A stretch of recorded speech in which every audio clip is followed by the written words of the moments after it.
So welcome everybody. So this is one in the HDR UK series of applied analytics seminars. And I'm very pleased to have my friend Manuel Trucco here. We go back a long time, and actually we go back, Manuel goes back a long time in HDR UK seminars. This is the second seminar in the series.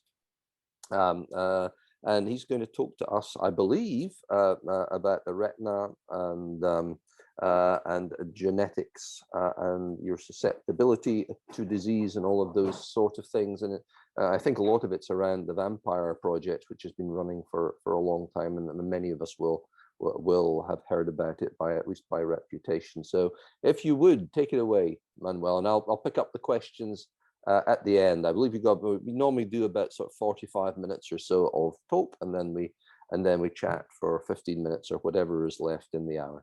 So take it away. Thank you very much, Dave. And first of all, thank you for having me back after giving one talk nearly a year ago. Good afternoon, everybody. And let me try to jump the first technical hurdle, which is sharing the screen.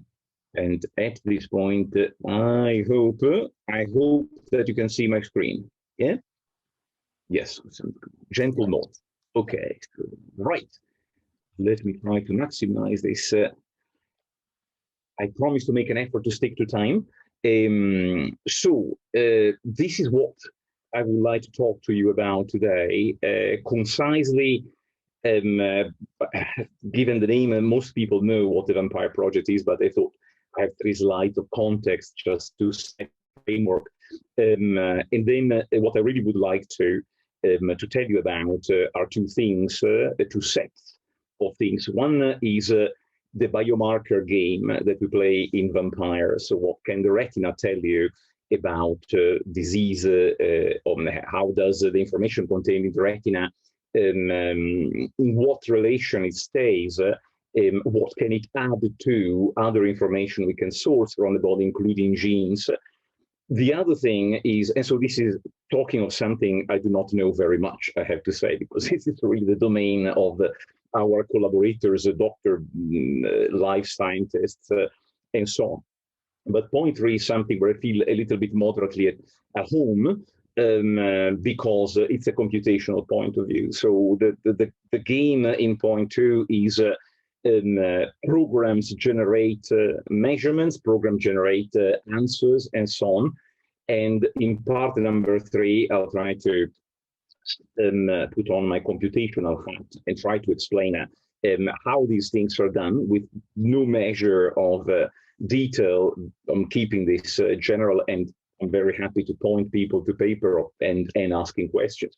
In both point 2 and 3, I would like to highlight some challenges, which I think are, some of which are massive, I believe, and I would be really interested in a discussion following this, compatible with time, because Dave will take no prisoners, of course, but we can continue offline. Okay. Point 4 is the obvious where we go from here. So let me start with apologies to those who know this already, but what is Vampire and how does it get into this talk? So Vampire is an operation we started with my good friend and colleague Tom McGillivray of the University of Edinburgh 20 years ago at this point, and it's grown slowly into a satisfactory large operation, which is a research operation. The main point is to try to produce software which supports clinical investigations and research. But also in these 20 years, we have the pleasure of having training quite a few, you can imagine, PhD students collaborating with research assistants who hopefully have grown as well, and so on. And increasingly, we are interested in translation through both commercialization routes and collaborating with companies. I'm keeping this very brief, but we've been at this for a long time and still managed to have fun. So again, these are things that I'll tell you very briefly.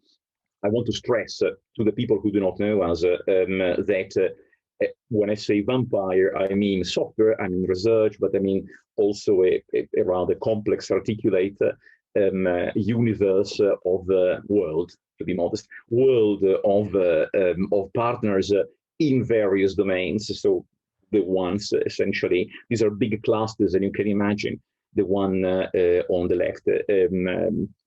We have really no time, forgive me for going into the details of this, but the basic message is I am totally convinced at this point of my life that in order to make something happen beyond the meritorious stage of very good papers, you need expertise and collaboration from a number of different things, some of which have nothing directly necessarily to do with research.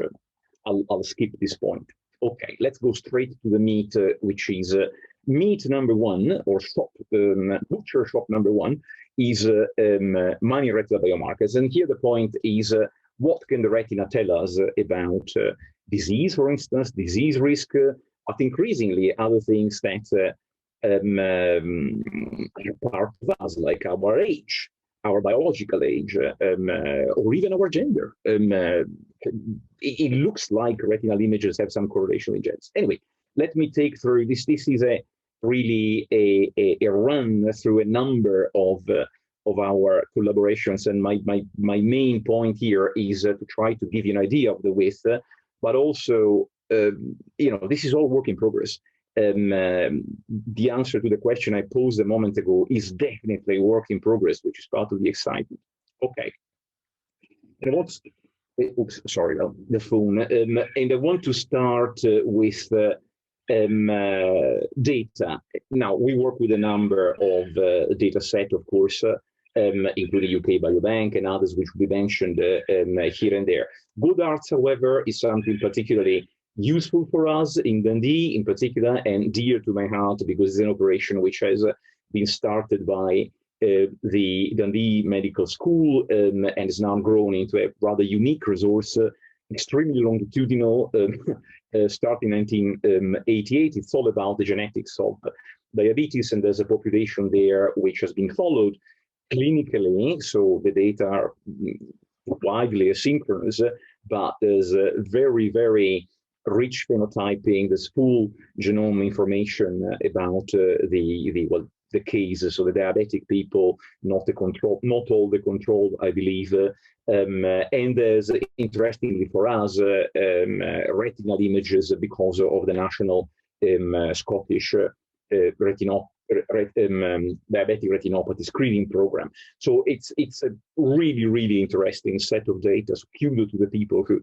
started and continue to do that. The other source of several of data which I want to mention is a major project we've had in the last few years called INSPIRED, which is an NHR global health program collaboration, PI'd by Colin Palmer and Dr. Mohan in India. And this is all about precision medicine, diabetes. Again, I want to mention this because the richness of data there is really substantial, and combining what we have in Scotland and what our colleagues have amassed in India, you are over the 500,000 of patients with a health of data.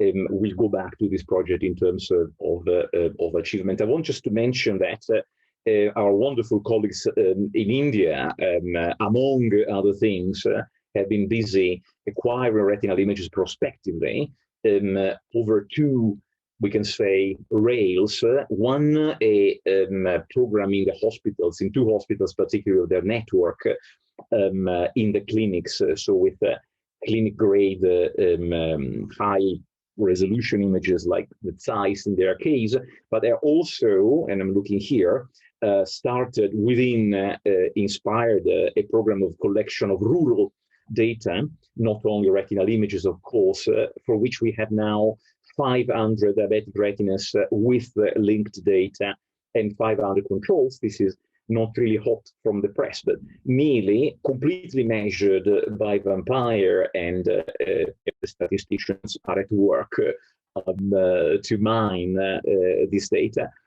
Part of this interest is also a comparison of the retinal data and characteristics and associations in Scotland versus India. India is unfortunately, well, apart from the situation now, but apart from COVID even, is a diabetes-prone country. In some of the states, the incidence of diabetes is very, very incredibly high. Okay. I'll go quickly on that. So this is a slide from my good friend and colleague Alex Stoney, which illustrates the one of the two, I would say, main biomarker games we play on, which I'll try to concentrate today. And this is the interplay between the three vertices here. One is anything that the retina can mine from the retina, therefore called with a bit of rock band spirit, retinome, the genome, of course, and the clinical phenome in the sense of anything else, any other information you can source from the human body. So that is the game. And now let me take you through a number of analysis and projects done. So let's start with something that is going on at the moment in Dundee. Vampire, now intended as a piece of software, generates biomarkers. Okay, but these are not X-source biomarkers. These are retinal measurements, of which we'll speak more in detail in the next part. These retinal measurements then, in a huge spreadsheet, normally go into statistical analysis, put together with other information from the body, from other organs, from measurements, and so on, longitudinal or not, into statistical analysis, in this case, to investigate the correlation between the retinal features and the risk of major adverse cardiovascular events. Now, doctors and our collaborators here, this is work done by Alex, Ifi Mordi, and Chimang. Doctors are very fond of scores, as anybody who has high blood pressure and therefore potential risk of cardiovascular problems knows from his or her GP, are fond of asking you of methods whereby they ask you a few questions and then the answers or the measurements go into a formula and one number comes out, which is the risk score. So from their point of view, it's very interesting to see whether the retina can add something. Asking questions of the retina is relatively easy in the sense that at this point it's rather cheap to and quickly done, non-invasive, to take an image. These things we all know. Now we have software which can take a variety of measurements, to be precise, 151 per retina. If we go down that route, we'll see alternatives. And then the question becomes, what is the relation between this information and the time-honored scores and again, I do not have details here deliberately, but essentially you can see the answering words is that we seem to have some indications that an increased venular tortuosity and the reduced fractal dimension, which is some sort of measure of complexity of the retinal vasculature, seem to add, these are my words, okay, but seem to correlate, if you like, associate with the risk of adverse cardiovascular event. Okay, I stress that this is done by taking numbers generated by the Vampire spreadsheet and putting them together with other information. Why I stress this will become clear very, very soon, I hope. Our PhD student, Syed, here in the picture, co-supervised by Alex, is doing actually a rather thorough investigation of methods for discovering these associations between the retina risk and individual parameters that you can measure of a patient, so levels of various things. And again, I put here this table without the slightest intention of going through number by number, but essentially it gives you an idea of how many people are considered this is the good dust. Of course, per case, you got a number of variables there, some descriptive statistics. I'll go quick, and the point is that Syed done some investigation into prediction of some of these parameters from retinal features. Okay, and again, the message is mixed, as it usually is, I have to say. And here the highlights are using arbitrary thresholds, but clearly there is something there within the limit and the power of this analysis and this data, and this something is in the combination of the features that we measure, which essentially are a combination of caliber of vessels in various parts of the retina, by artery and by vein, by zone, and so on. The tortuosity of these vessels, measures having to do with the bifurcations and bifurcations angles, and the fractal dimension I was mentioning, is a measure of complexity, roughly speaking, of the vascular network. And here is the same for binary variables like event yes or no. Of course, you have to legislate about event within what period of time. So in our case, 5 to 10 years from the image taken, death, diabetic retinopathy, and so on. And again, tantalizingly, there is something here. Sorry, the first row is gender, but we'll go back to gender later. There is something here, but clearly not at levels that make you think, I can use this tomorrow, obviously, apart from the fact that this needs replicating in many other cohorts. So the same kind of analysis has been done with cardiovascular risk score. This again, IFI is not there, but this is work in collaboration driven by Alex and Ify Mordi. So the same kind of analysis has been done for the cardiovascular risk score, in this case ASCVD, which is a particular score, and a genetic risk score. What is a genetic risk score? Again, I don't have the details here, but I haven't put the details in, but essentially is a formula which picks and chooses from based on solid and ascertained results in genetics and clinical genetics, I imagine, parts of the genome, and combines them in a formula to come up with the risk purely due to genetics. So who you are, how you've been born, your genetic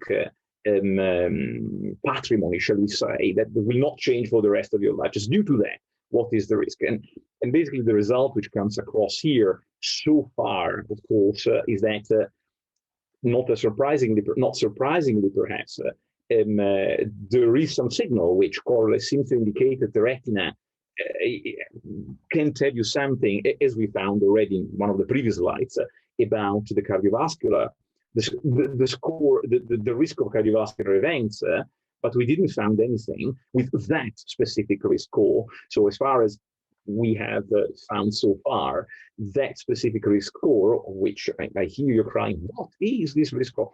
Does not seem to be correlated, seem to be independent of the retina. Again, within the limit of this data, within the limit of our analysis, within the definition of that risk score. But this is interesting because in a different analysis, which I think I just presented briefly, certainly 1 year ago, because these are results from 2 years ago, in a keyword study, our colleagues in the medical school found some signal relating retina and genome. So clearly the jury is still out here, and we need more data and see where we can go. I insist that sorry, I want to repeat that one particular interesting question here is, can the retina tell you something extra? So this slide is not about that. The slide is, what is the relation? Is there a relation between, are there loci which are connected, so to speak, with the retina? But the other and more interesting clinically imagined question is, can the retina do something more, something complementary to the genome? Okay, moving swiftly on. This is just briefly to make the point that some of what quite a bit of what we do is deep learning. So we throw retinal images into deep learning models and asking specific questions for which the network has been trained. And this is just to make the point that we get results in terms of age and gender age, and gender, we get results which are in Goddard, so in this diabetic population, we get results which are completely online, I would say, well aligned to what has been reported in the last few years, starting, I believe, with a seminal paper by Pierce, Keane, and DeepMind on their images, which I believe were OCT actually. But so that you can see here the prediction, the mean predicted age is actually rather close to the mean actual age, with an error which is in line with what has been reported in several papers, apart from where you have really, really small amounts of data, like at the extreme of the range, endpoints of the range. And from gender, the same. I do not think there are solid explanation of why, but apparently there seem to be, well, there is a correlation at least between gender and retinal images. We're trying to ask ourselves why, not from a biological point of view, but from an explanation point of view, from the point of view of machine learning, doing something which is in this moment the kind of standard, which is looking at an algorithm called GradCam, and asking the question, for instance, okay, what does the network think are the most relevant regions in a retinal image, which lead to the answer, this is a person of a certain age.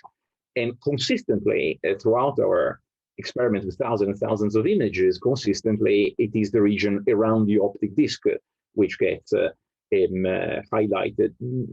I am not a doctor, but this may not be completely crazy, thinking of the risk you have with age of developing problems in the optic disc area, like glaucoma and things like that. I do not want to say too much. It is not my place.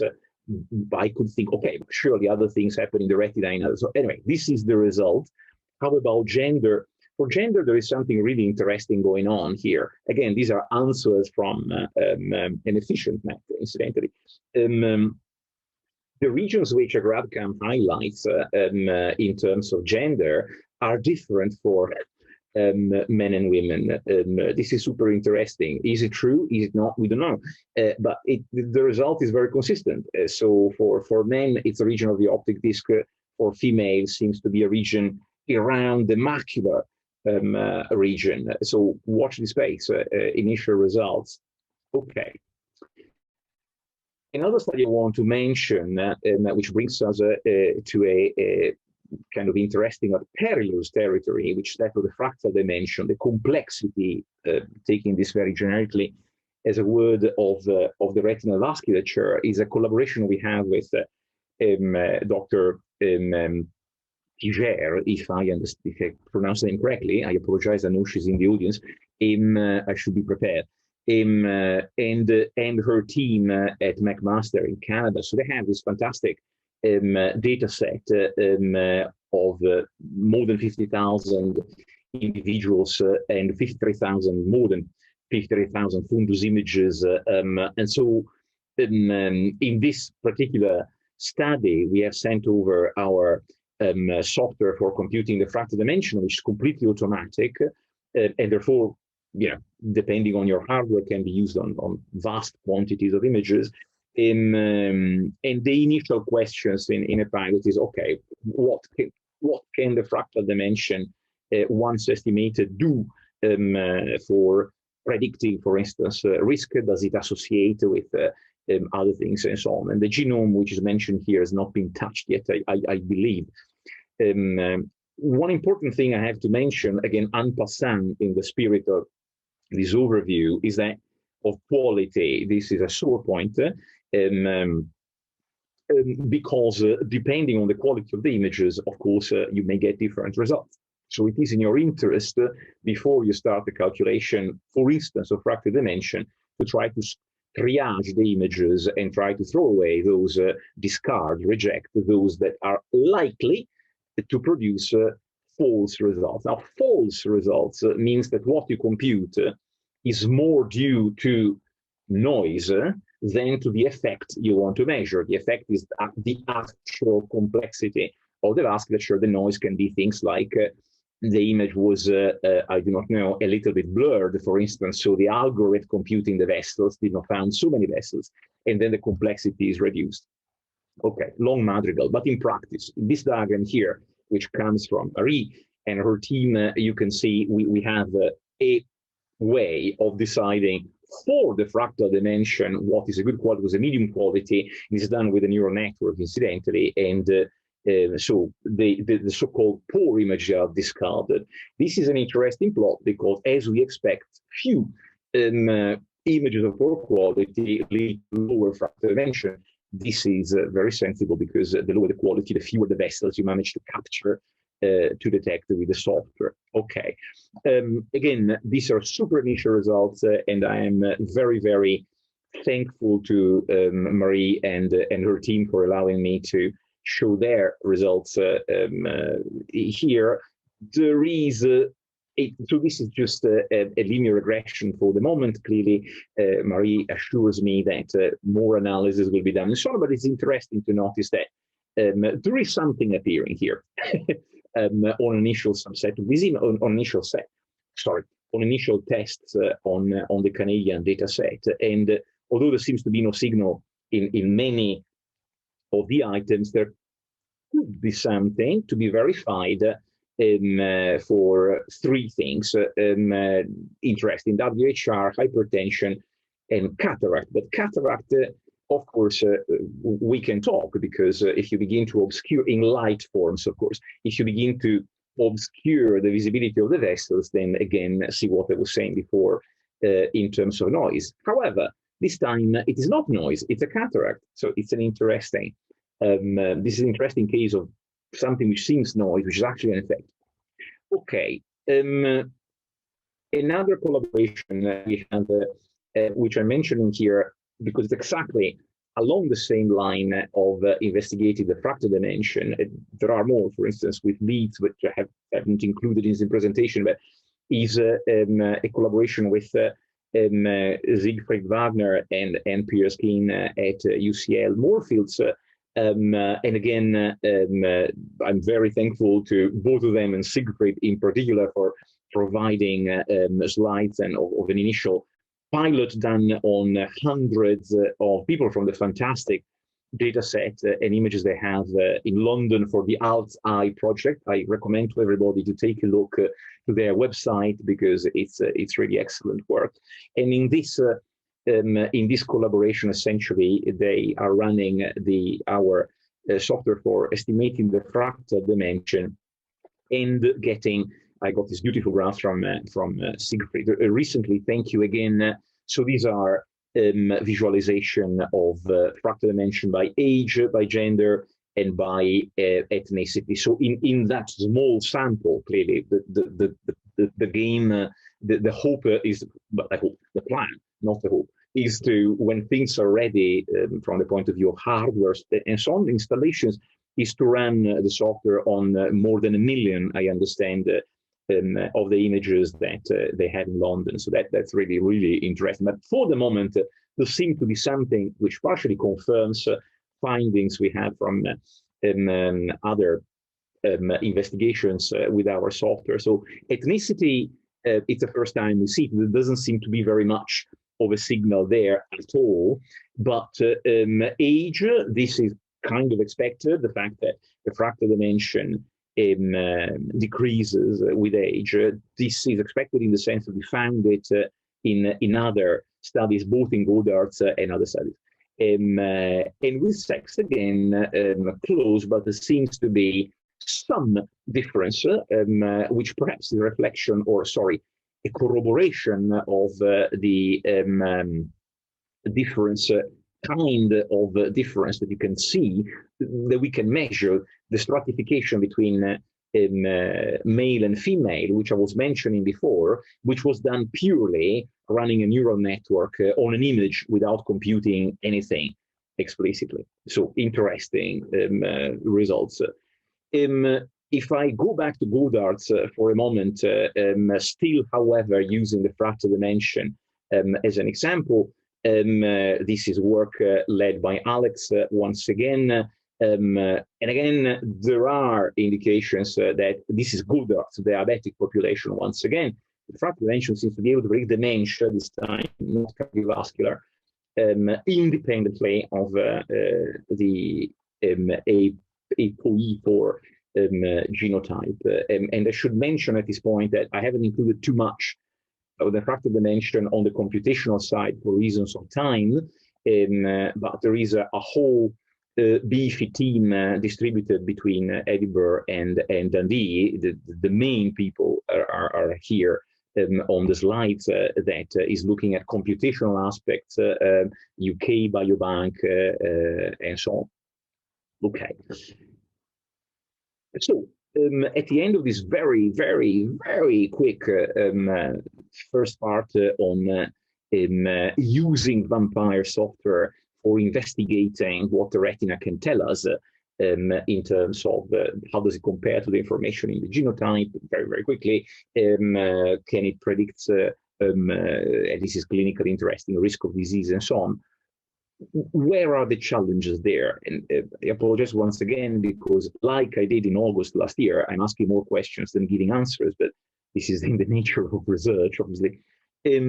So as I see it, and in no particular order, first is an important point, which is I haven't put much emphasis on this apart from perhaps one slide, but there are two major approaches that one can use. Either you have, and this is familiar to many of us here, either you have a prior dictionary of features like, okay, the width, the tortuosity, the fractal dimension, the angle of bifurcations measured here, here. So this is a handcrafted, as the people in computer vision say, dictionary of features. You build software, you measure those, you build the spreadsheet, you send the spreadsheet to your statisticians, or you do machine learning on the spreadsheet, you get some results. Or you do not legislate on the features at all. You use a deep learning approach and hope that the network, some sort of network, will develop, will discover the features themselves. Of course, we are all aware of the challenges with that. Related to this is a question, what information is really important? And this splits to me in two parts. What information is really important given that I want to do something? So for instance, if I want, example, very timely, very hot for us in this moment, if I want to measure the quality of an image because I want to use that image to estimate the fractal dimension of the vasculature, and that is my goal, what are the important features, which determine good quality of quality? Notice that in this sense, quality equals the fractal dimension I measure is due nearly entirely or completely to the effect in actual vasculature. Okay, poor results means the noise has distracted my numbers. Okay, this is one case. And the other case is given the data. What information is important? Just say, look at the data. How do can I cluster them? Can I do dimensionality reduction? Is there something which is truly redundant, independent of the task? Decades, centuries of literature in mathematics. The other thing is, how do you mine together, from the point of view of methods, images? Oh, sorry, something terrible is happening here. How do you mine together images and spreadsheet data or tabular data? And again, here there is some research I haven't included that we are doing and other people are doing. There are, of course, if you extract numbers and labels from images, then you have tabular data and everything is a table, a spreadsheet. But if you want to do these, there are other ways to do that. And I want just to flag this without reporting anything for reasons of time. The other thing that my friends, my doctor friends mention all the time is you do not understand how much time we spend cleaning the data. After years of hearing this, I believe I begin to understand. The big question is it really true that AI could, at a certain stage, save these guys? And I assure you, these are days, months of work for cleaning the data before the analysis is done. Jury out, as far as I know. And the other thing is, you heard me speaking of this last time, those of you who were in my seminar, using uncertainty in statistical analysis. And we'll go back to this in a few minutes in the other part. Okay. Swift change of scenery, and now I begin to speak as a person in a group that develops software that is meant to help clinical research. But now let's look at some computational aspects. Okay. In the vampire game we've played for so many years, essentially the first thing you must try to do is establish retinal coordinates, which are not decided by us, but they come from clinical papers. And what you see here on the left is the standard system of coordinates centered on the optic disc. There are others, okay, but this is what we've been using under clinical supervision for so many years. Right. So the game here, this is an automatic result. You have your software must find the optic disc, which is this kind of bright area in the middle, with accuracy, the center of the macula, the foveal region of the macula, which is much more difficult because it's not so clear. And once you have these two things, you can establish the axis. And if you have the size of the optic disc, you can establish these donuts, these areas called zones, A, B, C, D, moving from the optic disc to the periphery. Okay.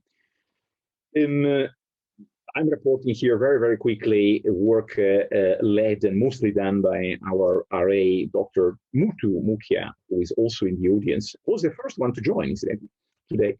So Muthu has worked through various architecture and converged on a development which is essentially a unit, or actually with residual blocks, various densely connected blocks and so on, and so with skip connections, as you see. Again, I'll leave it there for the moment, but to do what? To do simultaneous optic disc and macula. So historically, these two things are detected separately, but I have to stress that the results are very, very good. This may not be, you know, the thing that is best in the world, but this is more than perfunctory to what we want to do. The numbers are there, not particularly useful, I believe, but if you look at the accuracy, okay, these are 4 images, but I can tell you these are representatives of particular the fovea detection. That is rather spectacular because, you know, if you try to look at the fovea with local features, as people did classically, it's a mess. The other thing which is absolutely vital, and which is only the similar type of architecture, of course, there are differences which I'm skipping at the moment, is the detection and the classification of vessels. This is fundamental because vampire, it's all about blood vessels, but also because doctors are very interested in what to do. What does the artery subvasculature do? What does the venular subvasculature? And again, this is a good representation of a standard of the results. There are imprecisions like a vein becoming an artery, but compared to what we have just only a couple of years ago, this is a spectacular improvement.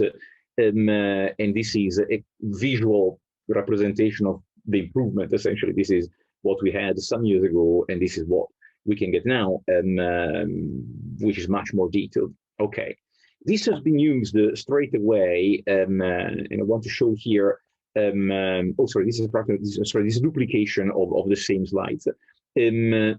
So this game that I'm just pointing to at the moment has been traditionally semi-automatic. So following great examples of great groups in the world, like in Wisconsin, in Singapore, mainly, London, actually, we developed over the course of many years a semi-automatic system. And the philosophy has always been in the literature, well, you cannot really be too accurate. So if you want to take measurements, put in an operator which does some corrections in crucial places. And so the standard thing has been input image, software, and then a loop of a rather disconcerted, very patient operator that corrects crucial path of the software. And then a spreadsheet is produced. Whereas where we're going now, as I speak, well, not really, because most of the team is online listening to me, but you know, in these days and months, is going fully automatic.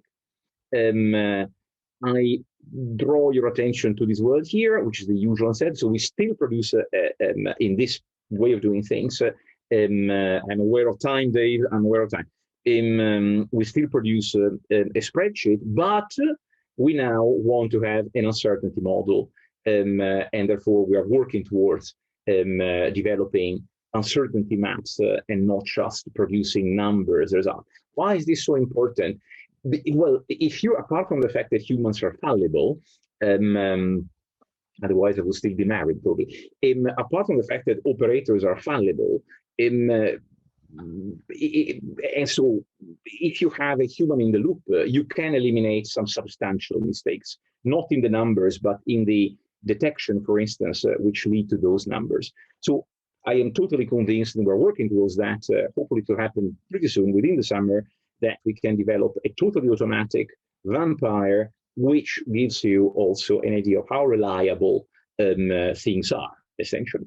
Which brings me straight into a description of how I see, filtered through a number of conversations with friends, collaborators, and so on, the challenges of this part, which is okay, we are computer people, machine learning people, image analysis people. We have to answer some questions which are a clinical nature, or to provide measurements to clinicians, statisticians, to answer their questions. Where are the challenges? These are some. This is my view. This is something we are working strong, very intensely on. And here we go. The first, as I said, are models of the noise in the measurements. A typical question, fractal dimension. Am I measuring the noise, or how much am I measuring the actual complexity of the network? How much the result depends on problems of my vessel detector, quality of the image, whatnot. Number one, this is a huge field. Don't think just fractal dimension.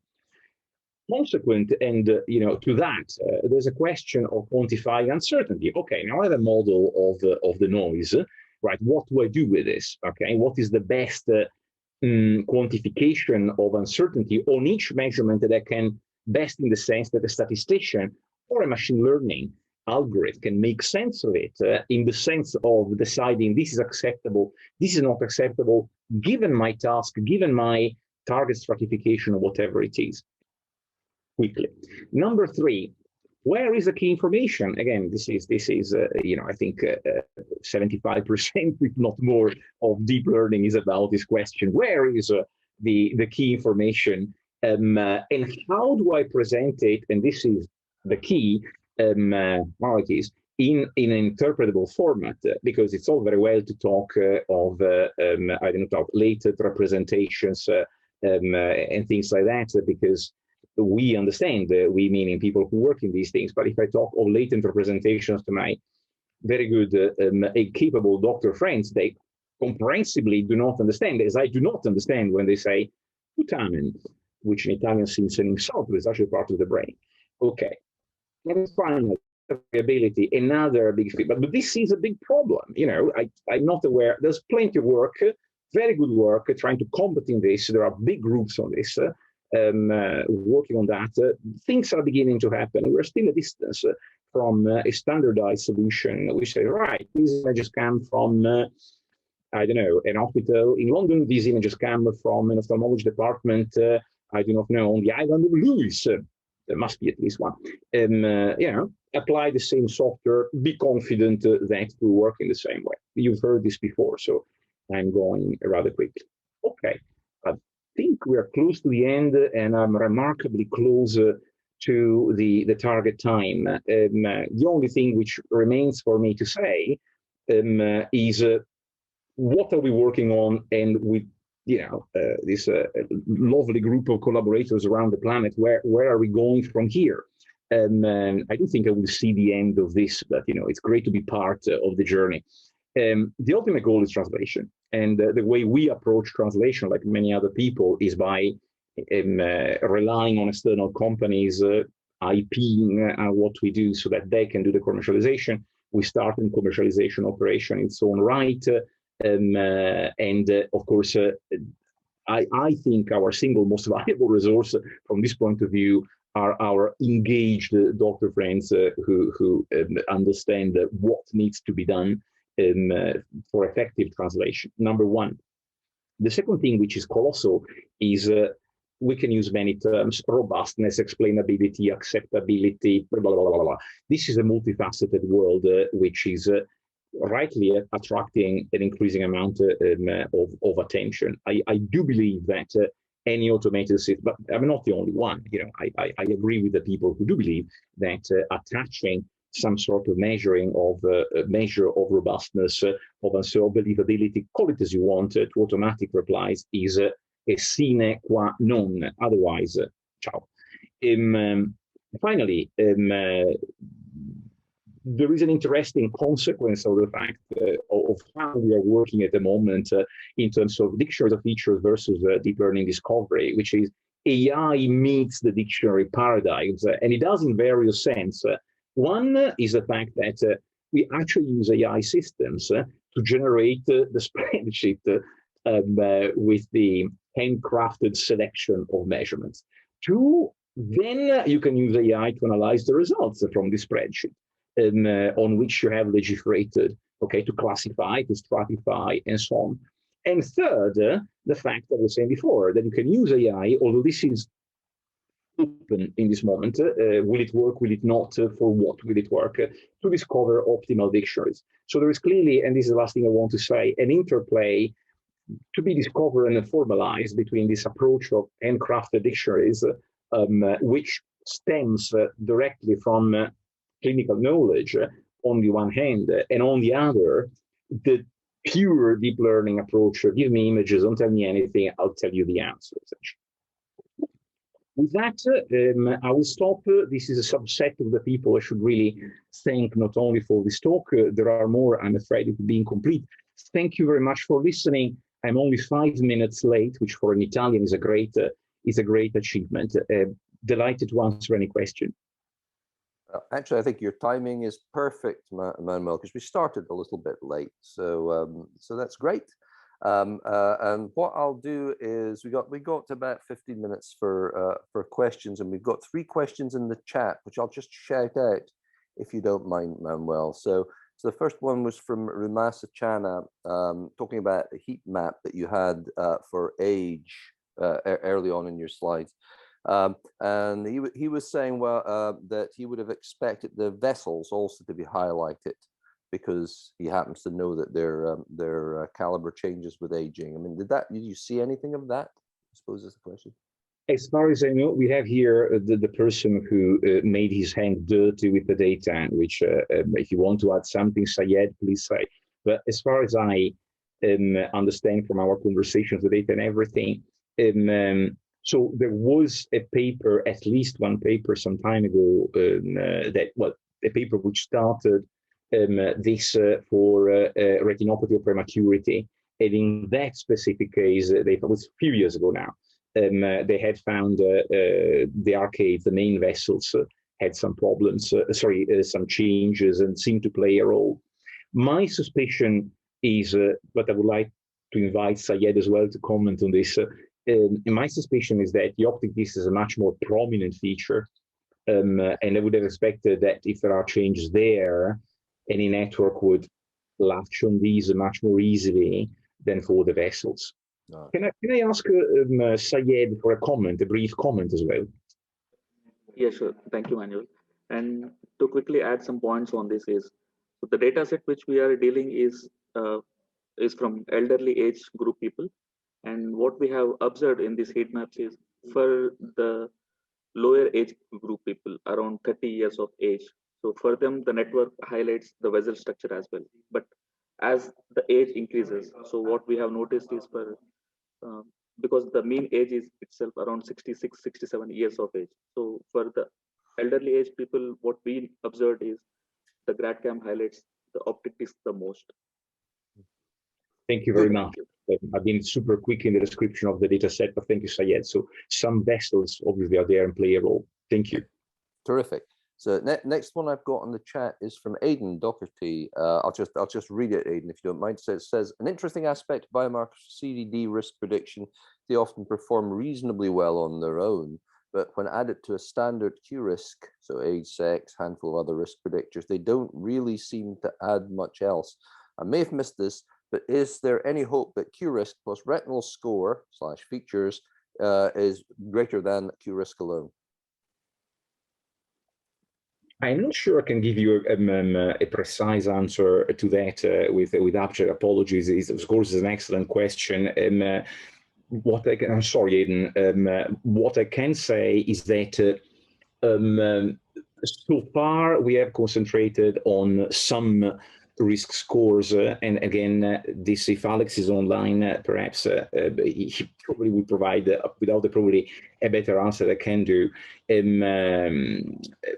and a combination of features, but without too many words. In practice, I don't think we have looked at the kind of scores you were mentioning. I don't know whether Alex is on the line, is online and want to comment. I don't see him, but I'm sorry. This is the answer.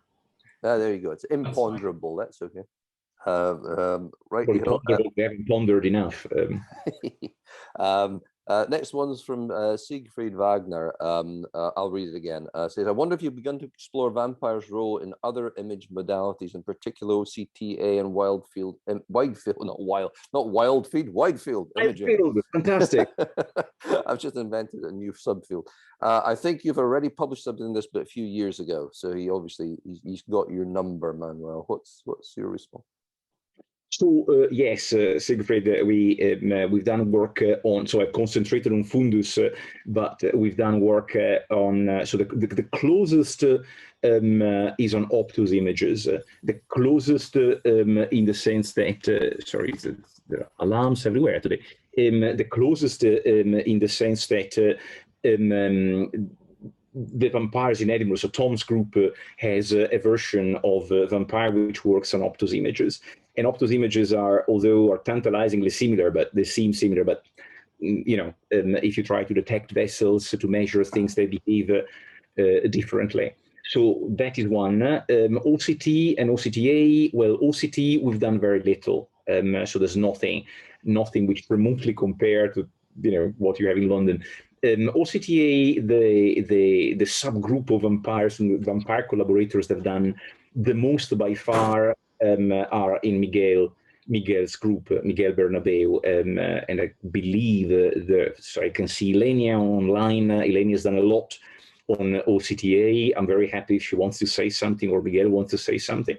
And then we've touched upon some other modalities, but for instance, we had a brush with autofluorescence, which I keep finding very interesting, but we never had an occasion to to work. I don't know, Miguel, Ilenia, do you want to comment on your work on OCTA?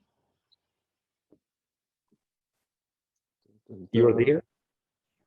Yeah, I can comment. I'm actually in the library, so yeah, I've developed actually a pipeline to analyze OCTA images from the image segmentation to the extraction of retinal phenotypes on OCTA images from the OptoView device that we have here in Edinburgh. And in the future, we are hoping to expand the data to different OCTA devices that we have also here, the Royal Infirmary. We have another Heidelberg device. Yeah, so this is the project, but unfortunately on OCT, we haven't done anything yet. But with Thunberg Gallery, we have acquired OCT from the PREVENT study. So we have a lot of data that we will explore in the future for sure. Great. Thank you very much. And Siegfried managed to sneak in another question here. It says, how much variation do you see in vampire FD between cameras, even among the same vendor? Are there studies evaluating this? We're still evaluating. I would say it's a fair answer because the specific differences, like difference between cameras, at the moment are, in my view, are a bit obscured by the fact that there are many factors which seem to influence the fractal dimension. Even staying with the same camera, you have the conditions of acquisitions, the operators, the movements with the same retina, the time when the retina was, acquired, and we know that there are differences that we're trying to quantify, and we've done some work on this direction, like Ilenia and Miguel have worked on this. We have worked on this in Dundee with their images, incidentally, simulating changes. So we have quantitative results there. And if you're interested, I can send you details, but I can say that at the moment it doesn't look very good, in the sense that qualitatively speaking, relatively small changes like vessel disappearing or reappearing and so on can generate changes of from 1.3 to 1.4, which is not insignificant. So watch this space, and I'm happy to send you details offline. Fantastic. I think this may end up being the last question, because we're running out of time. It comes from Amos Storkey. So he says, I think you know the answer to this one, Manuel, because I know from earlier talks. We appear to have what appear to be fairly good deep fake models for generating fundus images. If we could generate fake images conditioned on the measures you calculate and compare those fakes with the actuals, would that provide any useful information for assessing uncertainty? That's the question. So yes, please, in the sense that, again, we worked in the past on the pre-deep learning days on trying to synthesize retinal images, because the dream is if you have a really realistic image that you can use for augmentation, as you have in mind, of course, and you can use it for other things. Incidentally, thinking laterally, some doctors were excited by the idea of creating cases with lesions on which to train junior doctors.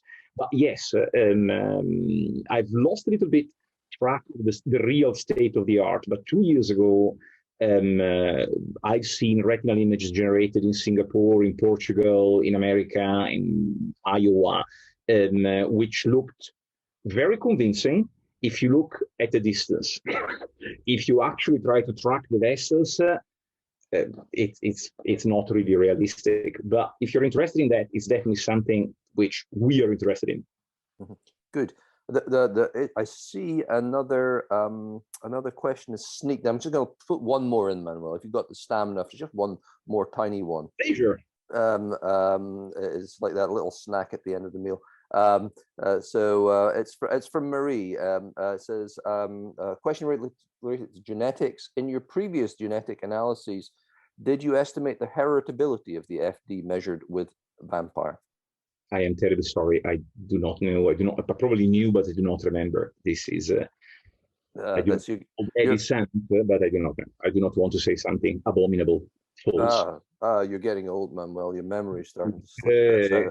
That's I know how that feels. What did you mean again? Cannot even read the screen, is it? That's how it works. That's how it works. Okie doke.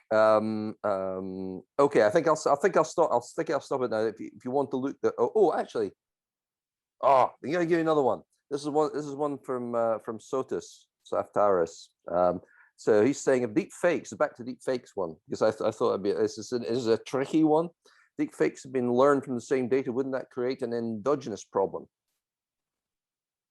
But it depends on what you mean by the same data. Yes, it's a very good point, of course, but it depends on what you mean by the same data. So the obvious thing would be to use, I don't know, the Singapore database or the GoodArt database, and then try to synthesize images and use the result to train for a different, to stratify a different data set. That would be one thing.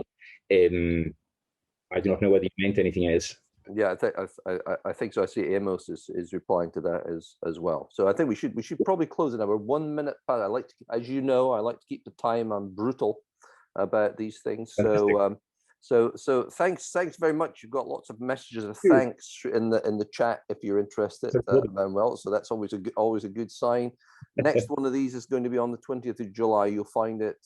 Serena has put it in the chat if you're interested. So if you want to come along to that, you can. It won't be as good a talk as Manuel's because I'll be doing it. So meanwhile, enjoy the rest of your day and your evening. Thanks very much, folks. Ta-ta. Thank you, everybody. Bye. Bye-bye.